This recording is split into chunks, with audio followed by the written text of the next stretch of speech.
Assalamualaikum warahmatullahi wabarakatuh. Perkenalkan, saya Fitria Agritama dari kelas A Program Studi Farmasi 2020. Pada kesempatan kali ini saya akan mempresentasikan makalah yang telah saya buat yang berjudul Karakter Religius Mahasiswa dalam Kegiatan dan Kehidupan Sehari-hari. Masalah dampak globalisasi yang terjadi saat ini membuat manusia melupakan pentingnya pendidikan karakter, terutama karakter religius. Padahal, pendidikan karakter itu merupakan fondasi yang sangat penting yang perlu ditanamkan sejak dini pada diri kita. Banyaknya peristiwa belakangan ini membuat kita manusia sadar bahwa ternyata manusia bisa melakukan tindakan-tindakan kekerasan yang jelas-jelas dilarang di dalam agama.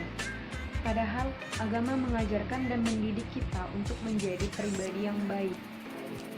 Berdasarkan fenomena-fenomena tersebut, menyadarkan kita bahwa pendidikan karakter itu memanglah sangat penting, terutama pendidikan karakter religius. Nah, apa yang dimaksud dengan karakter religius itu? Sebelum kesana, mari kita artikan karakter dan religius itu tersendiri. Karakter menurut KBBI merupakan sifat kejiwaan, akhlak atau budi pekerti yang membedakan kita dengan orang lain. Sedangkan religius menurut KBBI yaitu bersifat religi atau keagamaan atau yang bersangkut paut dengan religi atau keagamaan. Maka karakter religius itu sendiri berarti sifat, perilaku, akhlak atau budi pekerti seseorang yang bersangkutan dengan Tuhan Yang Maha Esa yang berlandaskan dengan ajaran-ajaran agama. Kemudian, apa saja ciri dari karakter yang baik dan ciri dari karakter yang tidak baik? Setiap manusia di dunia ini memiliki karakter baik dan tidak baik. Dan kedua karakter itu menemani kita dalam kehidupan sehari-hari baik secara sadar maupun secara tidak sadar. Namun, apabila karakter yang tidak baik itu mendominasi hidup seseorang, maka itu akan sangat membahayakan karena dapat merusak hidup seseorang dan juga hubungannya dengan orang lain. Orang-orang yang memiliki kepribadian atau karakter yang buruk akan selalu berpikiran negatif dan juga akan digolongkan menjadi manusia dengan kualitas diri yang rendah. Sedangkan orang-orang yang memiliki karakter yang baik atau kepribadian yang baik, maka hidupnya akan terasa aman, tentram, dan juga damai. Adapun contoh sifat-sifat dari karakter yang baik diantaranya jujur atau berkata apa adanya, yang kedua amanah atau dapat dipercaya, kemudian pemaaf, dan juga menepati janji. Sedangkan contoh dari sifat-sifat yang tidak baik atau dari karakter yang tidak baik diantaranya egois atau selalu mementingkan diri sendiri, yang kedua dengki atau menaruh perasaan benci atau tidak suka, yang selanjutnya adalah berkhianat, kemudian berdusta atau berbohong. Setelah mengetahui ciri-ciri dari karakter yang baik maupun yang tidak baik, bagaimanakah cara menjadi ihsan yang berkarakter? Secara alamiah, sejak anak dilahirkan sampai usia 3-5 tahun, kemampuan nalar seorang anak belum berfungsi, sehingga segala informasi yang mereka dapatkan belum bisa disaring, mana informasi yang baik dan yang tidak baik. Berdasarkan hal tersebut, maka pembentukan karakter jelas sangat penting dan perlu ditanamkan sejak dini untuk bekal di kehidupan di masa mendatang. Lalu, apa saja metode atau strategi yang dapat dilakukan untuk pembentukan karakter ini tersendiri? Yang pertama, ada metode percakapan. Metode ini dilakukan dengan percakapan atau dialog antar dua pihak secara bergantian dan membahas suatu topik dan akan diarahkan ke suatu tujuan tertentu. Selanjutnya, metode cerita.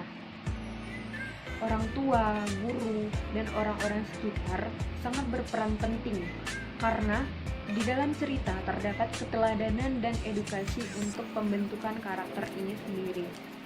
Selanjutnya, metode perumpamaan. Hal ini mendorong akal untuk berpikir logis, yang kemudian mendorong kita untuk melakukan kegiatan yang baik dan positif serta menjauhi segala keburukan. Selanjutnya, metode keteladanan. Kebanyakan orang melakukan suatu perilaku dari apa yang telah ia lihat. Maka dari itu orang-orang sekitar perlu memberikan teladan yang baik. Yang selanjutnya adalah metode pembiasaan. Pembiasaan adalah kegiatan yang dilakukan secara berulang dengan harapan agar menjadi kebiasaan. Contohnya kita melakukan kegiatan mengaji setiap setelah sholat secara berulang-ulang, maka itu akan menjadi kebiasaan yang baik untuk kita. Lalu metode nasihat. Nasihat berfungsi untuk menunjukkan mana yang baik dan mana yang buruk, karena tidak semua orang bisa menangkap hal itu dengan diri sendiri. Yang terakhir adalah metode hukuman. Metode hukuman dilakukan apabila metode-metode sebelumnya tidak berhasil. Hukuman ini sendiri bukan hanya berupa pukulan, tetapi dapat juga dengan hukuman yang bersifat lebih mendidik. Setelah mengetahui metode-metode yang dapat membentuk insan yang berkarakter, lalu bagaimanakah karakter religius dan Qur'ani? Dalam pendidikan karakter berbasis Al-Quran, pendidikan karakter dapat dikelompokkan menjadi 3 dimensi nilai akhlak. Yang pertama, nilai akhlak kepada Allah, kedua, nilai akhlak kepada sesama manusia, dan selanjutnya nilai akhlak kepada alam semesta. Ruang lingkup akhlak terhadap Allah diantaranya mengenal Allah, berhubungan dengan Allah, dan kemudian meminta tolong kepada Allah. Sedangkan ruang lingkup akhlak terhadap sesama manusia meliputi akhlak kepada orang tua, akhlak kepada saudara, akhlak kepada tetangga, dan akhlak kepada lingkungan masyarakat. Kemudian untuk akhlak kepada alam sekitar, bukan hanya semata-mata untuk kepentingan alam saja, melainkan jauh dengan melindungi, melestarikan, dan memakmurkan manusia. Pendidikan karakter itu perlu memperhatikan pentingnya penanaman akhlak terpuji. Akhlak terpuji tersebut berisi tentang sifat taat, baik taat lahiriah dan taat batiniah. Beberapa perbuatan yang dikategorikan sebagai taat lahiriah diantaranya amar ma'ruf nahi mungkar, bertaubat, kemudian bersyukur atau berterima kasih atas nikmat yang diberikan Allah Subhanahu wa taala. Sedangkan yang termasuk ke dalam taat batiniah diantaranya yang pertama, tawakal atau berserah diri kepada Allah. Yang kedua, bersabar, baik itu bersabar dalam pekerjaan, bersabar dalam perjuangan, bersabar dalam ketika ditimpa musibah. Selanjutnya adalah qanaah, yaitu merasa cukup atas nikmat pemberian dari Allah Subhanahu wa taala. Sekian materi yang dapat saya sampaikan, semoga ini bermanfaat untuk kita semua. Saya akhiri. Assalamualaikum warahmatullahi wabarakatuh.